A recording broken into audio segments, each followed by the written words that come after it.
Yang paling menguras energi hidup bukan orang lain, tapi pikiran Anda sendiri. Pikiran liar, keterikatan, kecemasan, membandingkan, menyalahkan diri. Sebenarnya, inilah yang paling merusak energi vital kita. Jika ingin menjadi lebih baik, Anda harus menjaga tubuh dan hati. Menjaga tubuh dimulai dari makan benar, tidur nyenyak, berjalan santai, jalan di luar ruangan agar tubuh nyaman, otot, dan tulang aktif. Lalu menjaga hati, apa yang harus kita lakukan? Kurangi mengeluh. Kita harus memikirkan hal baik, bersikap positif dan optimis. Lebih sering memuji dan mengapresiasi diri sendiri.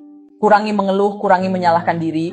Sebagai manusia, Anda harus lebih peduli pada kebahagiaan diri sendiri. Jangan terlalu khawatir apakah orang lain senang atau tidak. Hidup ini hanyalah persinggahan. Untuk apa menyimpan 1000 kerisauan? Lepaskan masa lalu, maka hati akan merasa bebas. Sebenarnya, dalam hidup tidak ada yang tak bisa dilepaskan. Mulai dari hal kecil seperti perselisihan dengan tetangga hingga hal besar seperti hidup dan mati. Anda melepaskan atau tidak, hasilnya tetap sama. Bedanya, yang melepaskan akan mendapat kelegaan dan kebahagiaan. Sedangkan yang tidak bisa melepaskan hanya akan seumur hidup memikul beban dan tidak bahagia. Hal paling menakutkan dalam hidup adalah menyiksa diri sendiri. Tidak bisa memahami, menerima, atau melepaskan. Dalam hidup, apa yang Anda pedulikan, itulah yang akan menyiksa Anda. Apa yang Anda persoalkan, itulah yang akan membelenggu Anda. Kegelisahan hati datang dari mempersoalkan, penderitaan hidup datang dari keterikatan.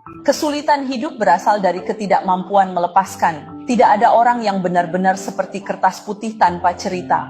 Pengalaman kita bisa menjadi buku dengan ketebalan berbeda. Tentang penderitaan masa lalu, ada yang bisa melewatinya dengan ringan, ada juga yang terperosok dan terkurung di sana, tidak bisa keluar. Segala sesuatu berasal dari hati. Jika ada di dalam hati, maka ia ada. Jika tiada di dalam hati, maka segalanya akan tenang. Karena itu dikatakan, hati masa lalu tak dapat digenggam, hati masa kini tak dapat digenggam, hati masa depan tak dapat digenggam. Bisakah matahari kemarin mengeringkan pakaian hari ini? Hujan esok hari tidak akan membasahi diri Anda yang sekarang. Berada di saat ini, maka hiduplah di saat ini. Kita sering berkata, hidup di saat ini, tapi kita tidak bisa melakukannya. Yang benar-benar menyakiti Anda bukan peristiwanya, melainkan cara pandang Anda terhadap peristiwa itu. Semakin Anda mementingkan suatu hal, semakin Anda mementingkan seseorang, maka hal itu, orang itu akan semakin dalam menyakiti Anda. Sebaliknya, semakin Anda meremehkan atau memandang ringan sesuatu, hal itu akan semakin dangkal menyakiti Anda. Semakin Anda mengabaikannya, itu bukan masalah. Ia bukan masalah, jadi tidak akan menyakiti Anda. Jika Anda tidak bisa keluar dari keterikatan hati, kemanapun Anda pergi, Anda tetap menjadi tahanan, terikat dan terkurung satu pikiran. Satu pikiran dilepaskan, kebebasan ada di hati. Hidup ini dasarnya adalah membujuk diri sendiri. Jika Anda berhasil meyakinkan diri sendiri, maka segalanya akan terselesaikan. Dalam hidup ini kita harus memperlakukan diri kita dengan baik. Selain kesehatan, tidak ada apapun yang menjadi milik Anda. Kurangi marah, kurangi mempersoalkan, perbanyaklah bahagia. Anda harus tahu, jika kehilangan kesehatan, meskipun Anda memenangkan seluruh dunia, lalu apa gunanya? Kebahagiaan yang kita kejar seumur hidup tidak ada di masa lalu, tidak ada di masa depan, melainkan ada di saat ini. Makanan di mangkuk, pemandangan di mata, orang-orang di sekitar kita. Kehangatan 3 kali makan, kedamaian 4 musim. Keluarga duduk santai, bahagia dan sejahtera. Cahaya lampu yang hangat, itulah pemandangan terindah di dunia. Hidup ini pada dasarnya adalah sebuah perjalanan spiritual yang panjang. Esensinya tidak lebih dari 3 laku. Melatih tubuh agar sehat dan kuat, melatih hati agar bebas, melatih pikiran agar jernih. Keterikatan bagai belenggu, mengurung saat ini. Kecemasan bagai pisau, menguras energi vital. Tapi pernahkah Anda sadar sebuah kebenaran yang menyakitkan?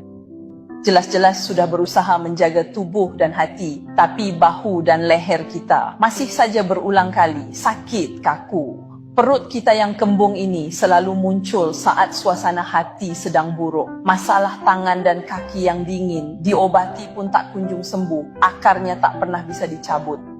Ini seperti apa ya? Seperti saat kita kecil dulu, memetik jamur di hutan, memetik jamur kuping. Karena waktu kecil saya pernah mengalaminya, sangat berkesan.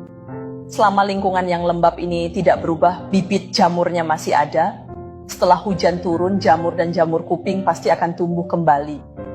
Jadi masalah-masalah fisik yang berulang itu, bukankah itu karena kelembapan di dalam hati yang jadi biang keladinya? Keterikatan Anda belum terurai, rasa sakit hati belum tersalurkan, kecemasan belum menemukan jalan keluar. Kalaupun Anda untuk sementara mengandalkan makan yang benar, menekan gejalanya, selama akar di dalam hati itu masih ada, masalah itu cepat atau lambat akan kembali lagi.